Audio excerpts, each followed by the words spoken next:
शांति।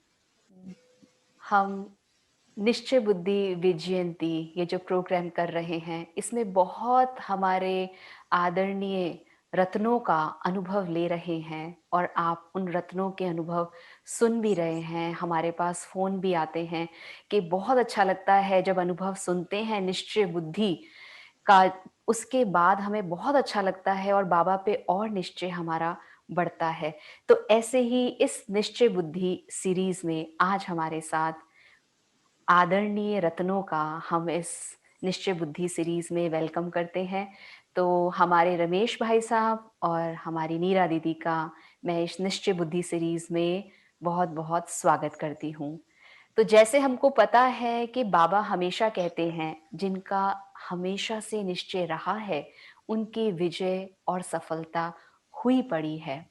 और ऐसे ही हमारे दोनों युगल मूरत आप देख रहे हैं, बहुत बाबा के अनन्य बच्चे, अनन्य रतन आज हमारे बीच में हैं, जिन्होंने ना केवल लौकिक लेकिन अलौकिक में भी बहुत अच्छा बैलेंस रखा है।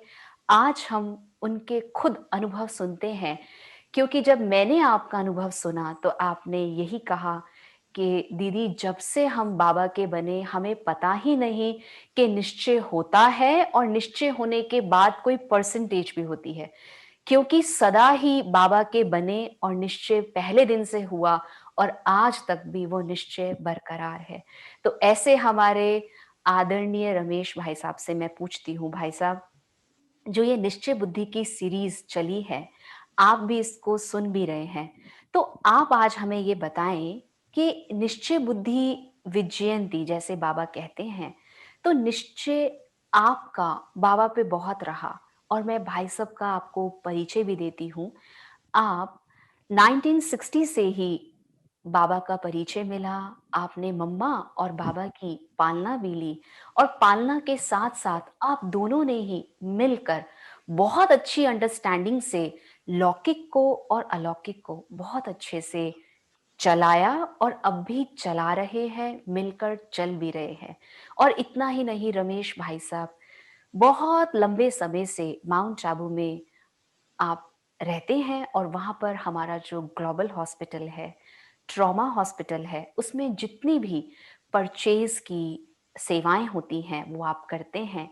जैसे कि अगर आज हम कोविड का समय देखें, तो कोविड में सर्जिकल इक्विपमेंट्स या कोविड की कोई भी चीज़ें जो चाहिए थी हॉस्पिटल्स को, चाहे वो ग्लोबल को, चाहे वो ट्रॉमा हॉस्पिटल को, आपने हर समय वो पूरी की और बहुत दिल से आप सेवा करते हुए ये सेवा आप वहाँ पर देते हैं। और साथ में आप हमारे नीरा दीदी को भी देख रहे हैं, बहुत ही माँ स्वरूप। और आप भी 1958 से मम्मा और बाबा की पालना लेकर चल रहे हैं। मैं तो ये कहूँगी आप चल नहीं रहे, लेकिन आप पूरे ब्राह्मण परिवार को अपनी दुआओं से चला भी रहे हैं। क्योंकि जब भी आपसे बात करें तो आप यही कहते हैं कि दीदी मैंने कभी भी सिर्फ हद में नहीं सोचा, हमेशा बेहद में सोचा। और एक बात, मैंने कभी अपने को गृहस्थी नहीं समझा, हमेशा मैंने ट्रस्टी समझा। और आदरणीय दादियों की, दीदियों की बहुत बचपन से आपने पालना ली और आज उस पालना का स्वरूप आप हम सबके बीच में हैं। तो हमारे जो भी युगल मूरत इस प्रोग्राम को देख रहे हैं या जो भी भाई बहनें इसको सुन रहे हैं, आज आप खास सुनेंगे कि क्या ऐसा परिवार में किया जो लौकिक और अलौकिक दोनों का बैलेंस रखते आपने हर एक जगह से, चाहे वो मधुबन परिवार, चाहे ओआरसी परिवार, चाहे हमारा दिल्ली परिवार या चाहे इंटरनेशनल लेवल पे, सबसे आप बहुत प्यार लेते रहे हैं। तो हम पहला प्रश्न पूछते हैं हमारे रमेश भाई साहब से।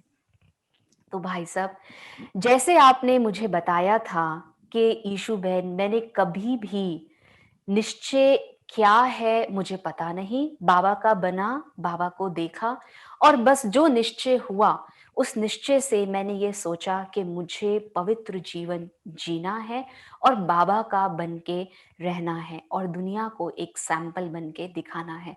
तो भाई साहब, आपका अपने पे इतना निश्चय कैसे रहा? क्या ऐसी बात थी? क्या ऐसा अनुभव था जो आपको लगा कि बाबा ही सब कुछ है और मेरा संसार सिर्फ बाबा है? ओम शांति। मैं 1960 में ज्ञान में आया। पहले शुरू में पिताजी ज्ञान में आए, फिर माताजी, और फिर मेरा सौभाग्य बना। तो वहाँ पर कानपुर में रंजीत नगर आश्रम खुला था, जहाँ पर मैंने मतलब पिताजी माताजी के साथ जाना शुरू किया। और वहाँ पर मैं जो क्लास पे बैठते थे, तो एक परिचय मुझे मिला कि आप शुद्ध पवित्र आत्मा हो। इतना परिचय ही मिला तो वो जैसे एक धुन जैसे लग गई, और दिन रात यही मैं शुद्ध पवित्र आत्मा हूँ, ये शुद्ध, यही बस अंदर में चलता रहा। और उससे मुझे बहुत बहुत अनुभव हुए। एक तो सच्ची शांति, और अंतर्मुखी होकर के मुझे मेरी जो भी कमियां हैं वो महसूस हुई। और वो फिर मैं बाबा के सामने रखता था, क्योंकि शुरू में दो ही चित्र थे, एक त्रिमूर्ति के नीचे गोला और झाड़। तो आश्रम पर जब जाते थे तो योग में जब बैठते थे तो एक लाल लाइट जलाते थे और कहते थे कि भाई हम जो है परम धाम का ये वातावरण है, और हम आत्माएं परम धाम में परमात्मा बाप के सामने बैठे हैं।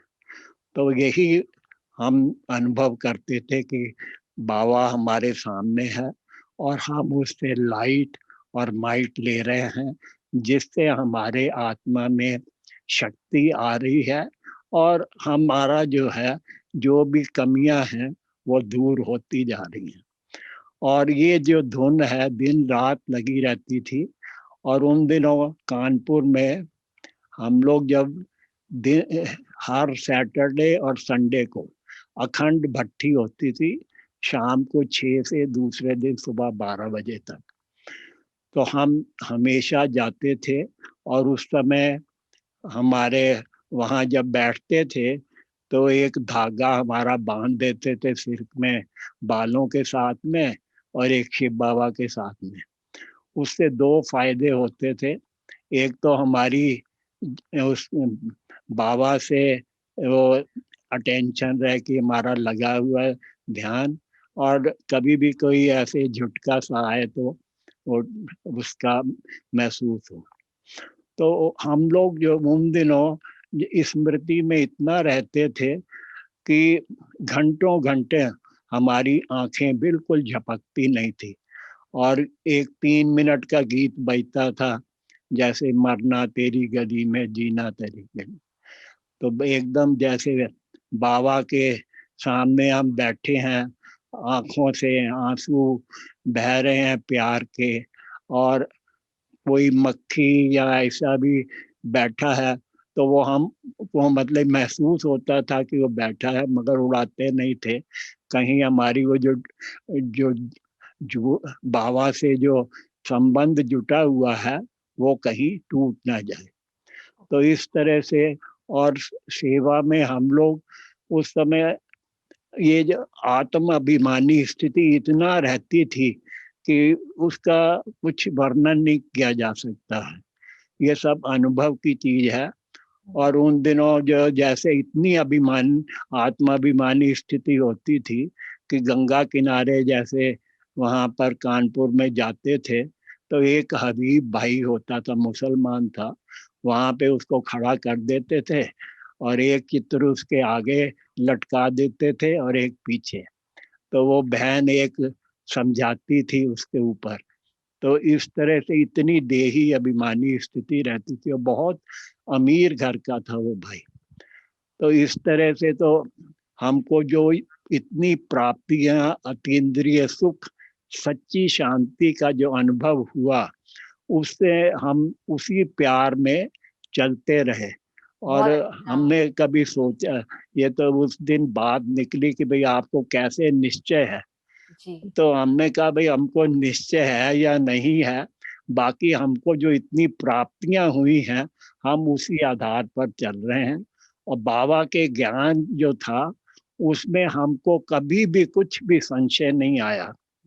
शुरू में दो ही चीजें मेन थी, एक रूहानी प्यार और जो है दिव्य दृष्टि।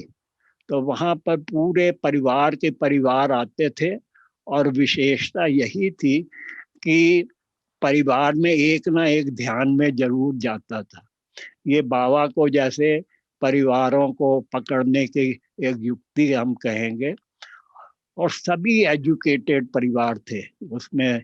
तीन तो मुख्य एडवोकेट्स थे, फिर लोकचंद गुप्ता, संतराम गुप्ता, मोती चंद गुप्ता, फिर रमेश गुप्ता जी थे जो बाद में बनारस शिफ्ट कर गए, वो LIC में मैनेजर थे। इस तरह डॉक्टर माथुर थे, HBTI इंजीनियर। इस तरह परिवार के परिवार ही चलते थे। बहुत अच्छा। तो इस तरह से हम लोग बस चलते रहे। चलते रहे। तो भाई साहब, जैसे आपने बताया कि हमने बस जब माता पिता के साथ गए, अपने मतलब सेंटर पे गए, तो वहां हमने देखा और अनुभव किया। उस अनुभव के आधार पे वो निश्चय अटल हो गया, अडिग हो गया। तो दीदी, आप भी साथ में बैठे हैं, और नीरा दीदी से मैं एक प्रश्न पूछती हूँ। जैसे भाई साहब ने कहा कि उनका निश्चय कभी हिला ही नहीं, और बस प्यार में ऐसे चलते चले गए, जो अब तक भी ये लगता है कि बाबा की प्राप्तियां हैं, तो निश्चय की कोई परसेंटेज नहीं है। दीदी, जब आप परिवार में चलते हैं, जैसे भाई सब भी हैं, और सेवाएं भी होती हैं, ब्राह्मण परिवार को भी मिलते हैं, तो दीदी सेवाओं में चलते आपका ग्लोबल ज्ञान सरोवर में ग्लोबल आपकी शॉप भी है, जिसको ग्लोबल शॉप कहते हैं, तो वहां पर भी भाई बहनों का आना होता है, सबसे मिलते हैं। तो दीदी, कभी ऐसा कोई सेवा में ऐसी कोई बात आई जिससे आपको लगा कि बाबा पे निश्चय तो अटल है, लेकिन कहीं ना कहीं मुझे उसमें सफलता लाने के लिए और निश्चय अडिग बनाना है? कोई ऐसी बातें आई सेवा में या परिवार में जिसको आपने बाबा की मदद से जीत लिया? क्योंकि ये परिवार सब सुन रहे हैं, तो आप क्या बताना चाहेंगे अपना, जो आपका अनुभव है? क्योंकि बातें तो दीदी आती हैं, चाहे आप ब्राह्मण परिवार कहें, चाहे हम अपना लौकिक परिवार कहें, चाहे संस्कारों में आए, चाहे स्वभाव में आए। ओम शांति। मैं तो ये कहूंगी कि बचपन से ही हमारी पालना जो है दैवी परिवार में ही हुई है। हमने लौकिक दुनिया देखी ही नहीं थी। हम जो भी है यही हमारा परिवार है, यही समझ के बचपन में चले, और बड़े होके भी उसी आधार पर हम आगे बढ़ते रहे। जैसे कि हमारे लाइफ में ये चैलेंज आया कि आशा दीदी तो सेवा में निकल गए। जब मेरी बारी थी तो लौकिक से काफी प्रेशर था कि आप बेटियों की शादी नहीं करना चाहते, इसलिए आप ब्रह्मा कुमारी बना रहे हो। तो फिर मेरे सामने ये चैलेंज था कि रमेश भाई भी ज्ञान में चलते थे और मैं भी। तो मेरे फादर ने बोला कि दुनिया में आए हो तो भेड़ चाल नहीं चलना, कुछ अलग से करके दिखाना है। तो फिर मैंने रमेश भाई से कहा कि मैं तो ज्ञान में चलती हूँ, मैं बाबा की बच्ची हूँ और मैं बाबा की बन के ही रहूंगी। तो रमेश भाई ने एग्री किया। तो ये हमारा फाउंडेशन था कि हमें बाबा का बन के ही रहना है। तो लौकिक में थोड़ा सा आया, ऑपोजिशन आया, मगर फिर रमेश भाई ने डिसाइड किया कि हम अलग रहेंगे और फिर हम बाबा की सेवाओं में मददगार बनेंगे। तो दीदी, तो उस ऐसे आपको बाबा की प्रेरणाएं, मतलब आपको खींच होती थी कि बाबा से जो आपका प्यार था, उसको आपको लगता था कि उससे ये सारी प्राप्तियां आपको हो रही हैं, तो आपका निश्चय बढ़ता था और सफलता आपको मिलती थी, जो आपने कहा। निश्चय में मैं यही कहूंगी कि हमें कभी ये संकल्प भी नहीं आया कि हमें बाबा में निश्चय नहीं है।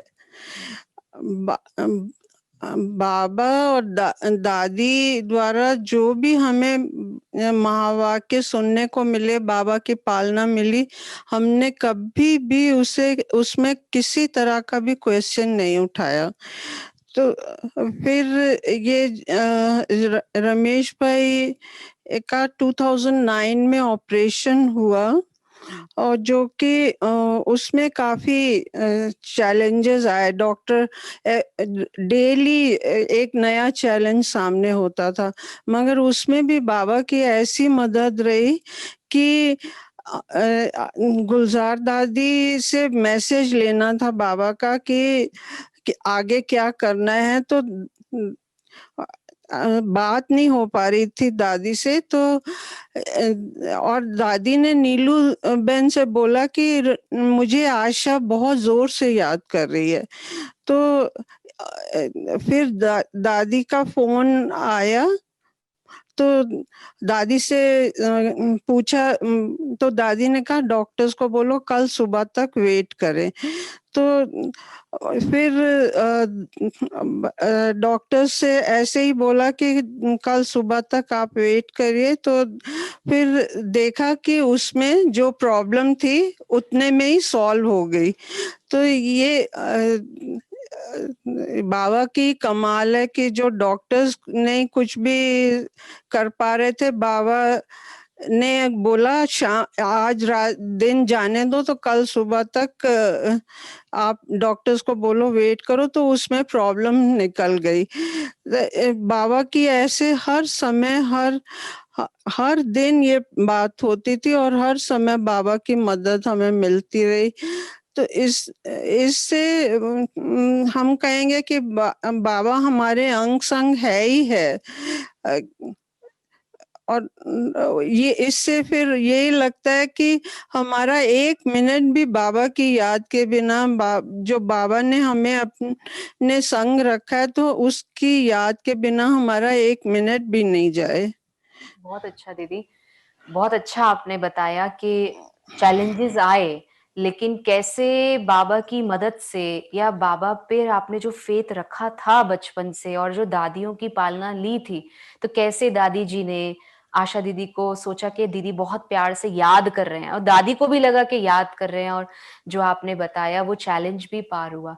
तो भाई साहब, आप जैसे नीरा दीदी बता रहे थे कि चैलेंज आया, और वो चैलेंज आपने बहुत अच्छे से, क्योंकि आप उस चैलेंज में थे, आप खुद उसमें वहीं पे हॉस्पिटल में थे, और आपने, जब आपसे मेरी बात हुई तो आपने उस चीज को बताया भी कि कैसे बाबा की पल पल मुझे मदद मिल रही थी। तो भाई साहब, मैं ये प्रश्न पूछना चाहूंगी कि हमने जो आपको देखा है आपके जीवन में, शुरू से लेके बाबा ने जो धारणाएं बनाई, चाहे वो अमृत वेला, चाहे मुरली क्लास, चाहे नुमा शाम का योग, या जो भी लौकिक में, या कहें जो भी आप हॉस्पिटल की सेवाएं करते हैं, सब कुछ बहुत अच्छे से एक्यूरेसी से आप करते हैं।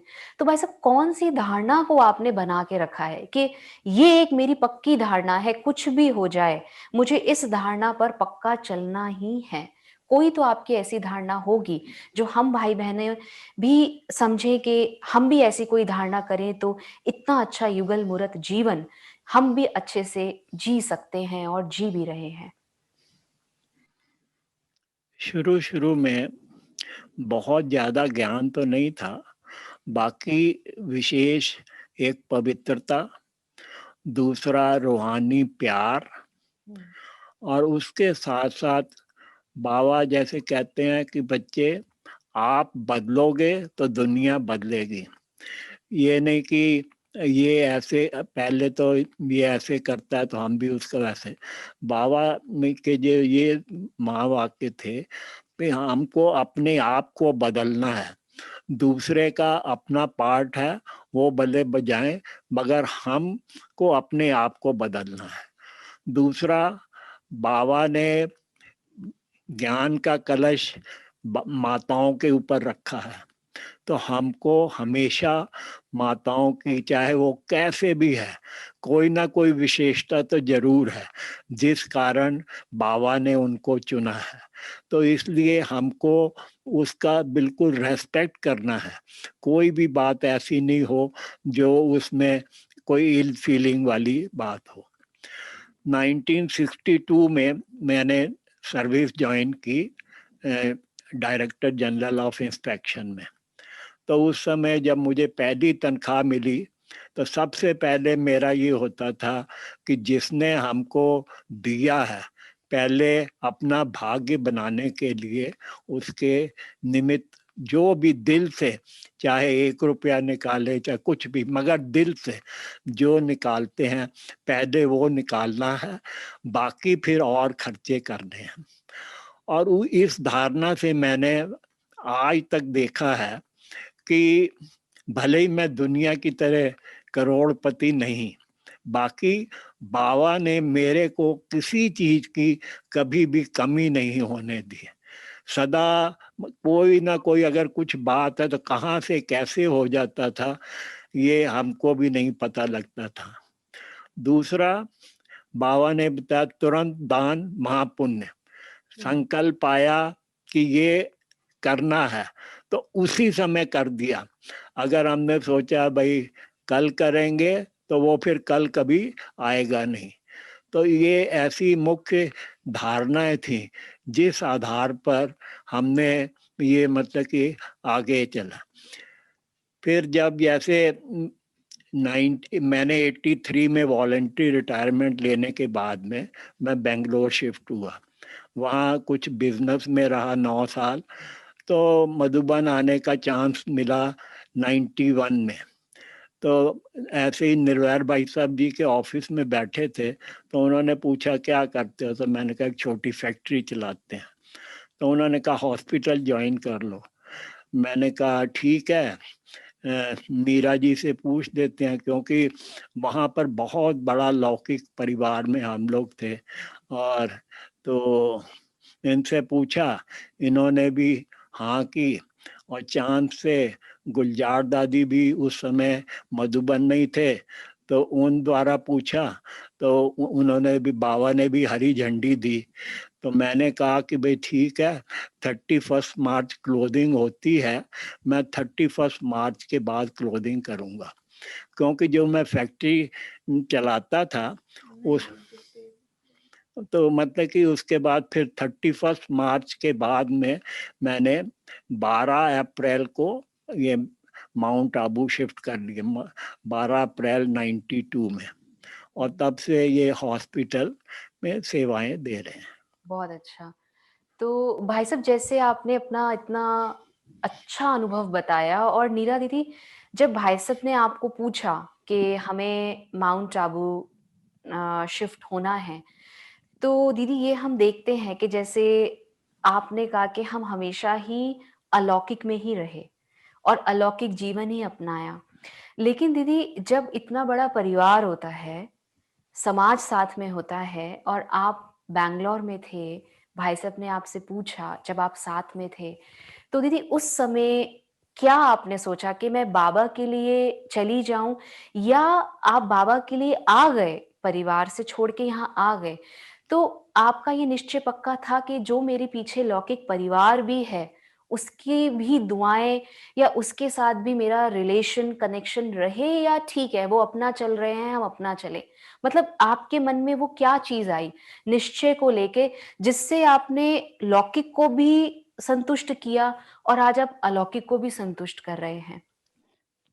जब ये बात आई तो मेरे मन में 1 सेकंड के लिए भी डाउट नहीं था कि मुझे माउंट आबू नहीं आना है, मधुबन नहीं आना है।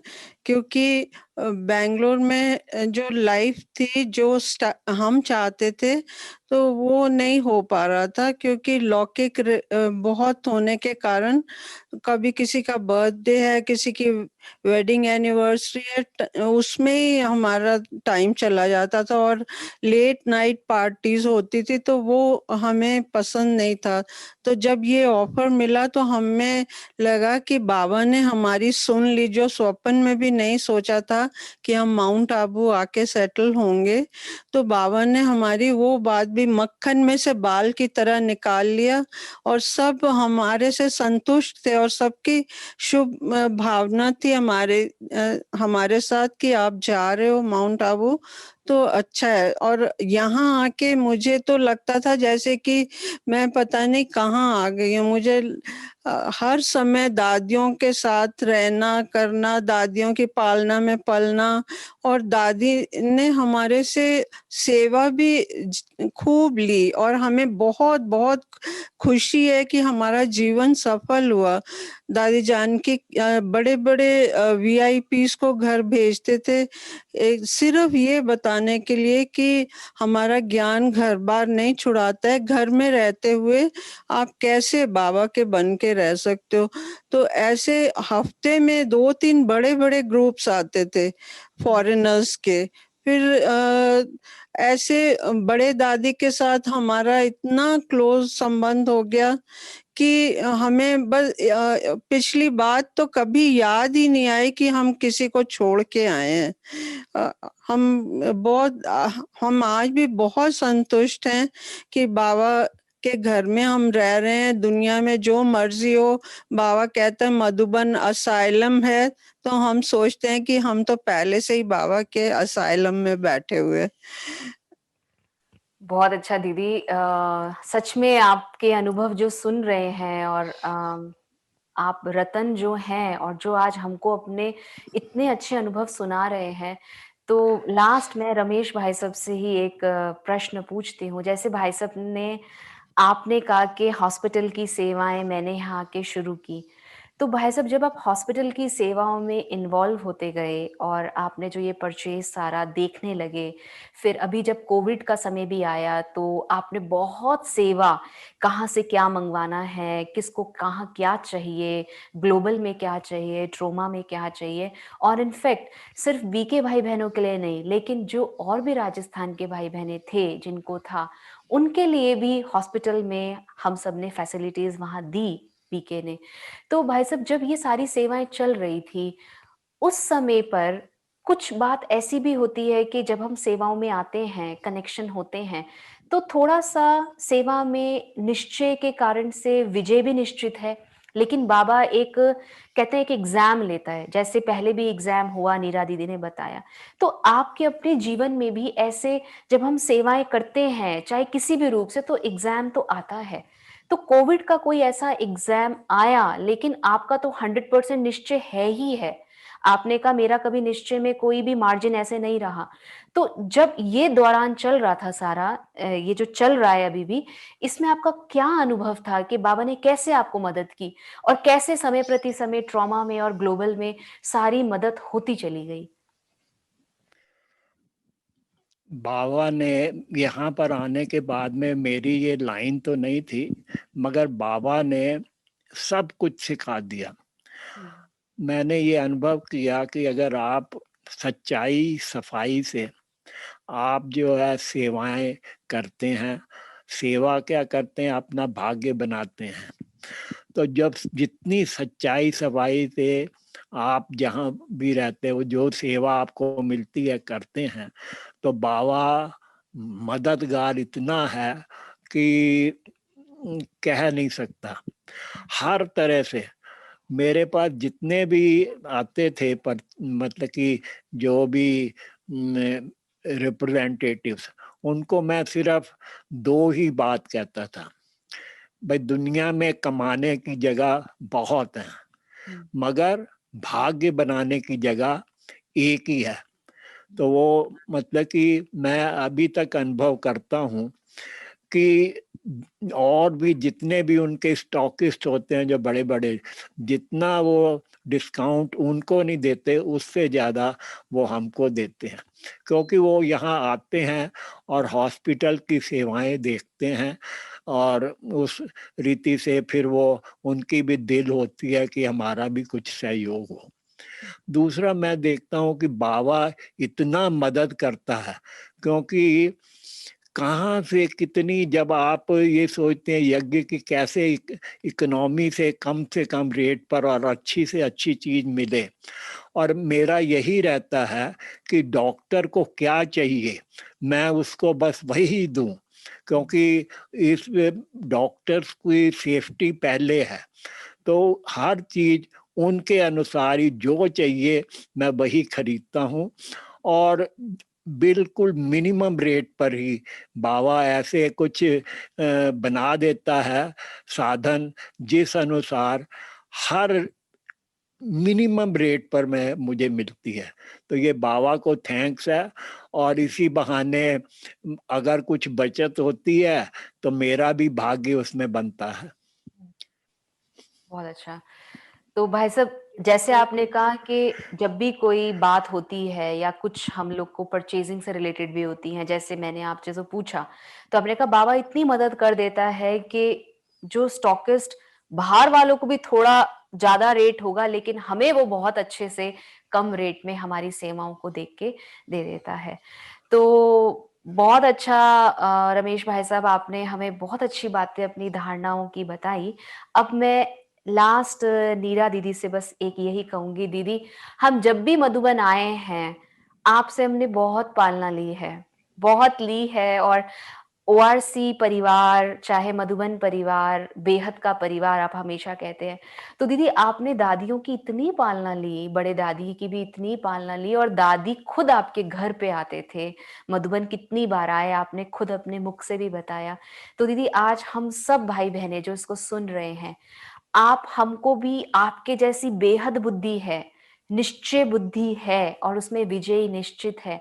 तो दीदी आप हमें भी एक मैसेज क्या देना चाहेंगे कि हम भी बेहद बुद्धि होकर बाबा पे निश्चय, चाहे कैसा भी एग्जाम हो, कोई भी पेपर हो, लेकिन हम हमारा निश्चय डगमगाए नहीं, चाहे हम परिवार में हैं, चाहे हम लौकिक में हैं, चाहे अलौकिक में हैं, परिस्थितियां हमारे सामने हैं, और जितना हम पुरुषार्थ करते हैं पेपर और हमारे सामने आता है, जो आपने भी पास किया और आप कर भी रहे हैं।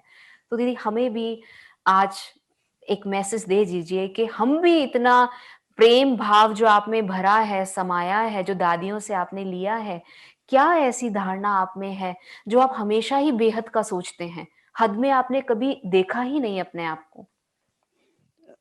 बस एक एक ही बात मेरे मन में रहती है कि ये हमारा दैवी परिवार है, जो है ये सबसे अच्छा परिवार है। इसमें कभी किसी की कमी नहीं देखनी, किसी में कुछ कमी देखनी नहीं है। हर एक को शुभ भावना, शुभ कामना देते जाओ, तो अगर उसमें कुछ कमी होगी भी किसी में, तो वो अपने आप ही ठीक हो जाएगी।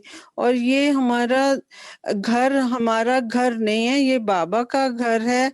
और इसमें जो भी आए मोस्ट वेलकम। उनको बाबा के घर से कुछ ऐसी बात लेके जाए जो कि उसके जीवन में उसको मदद करे आगे बढ़ने के लिए।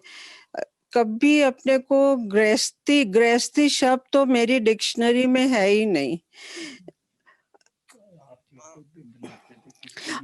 बस ये मैं पहले जब दादी घर आते थे तो हर समय यही रहता था कि हमारे घर में कौन आ रहा है।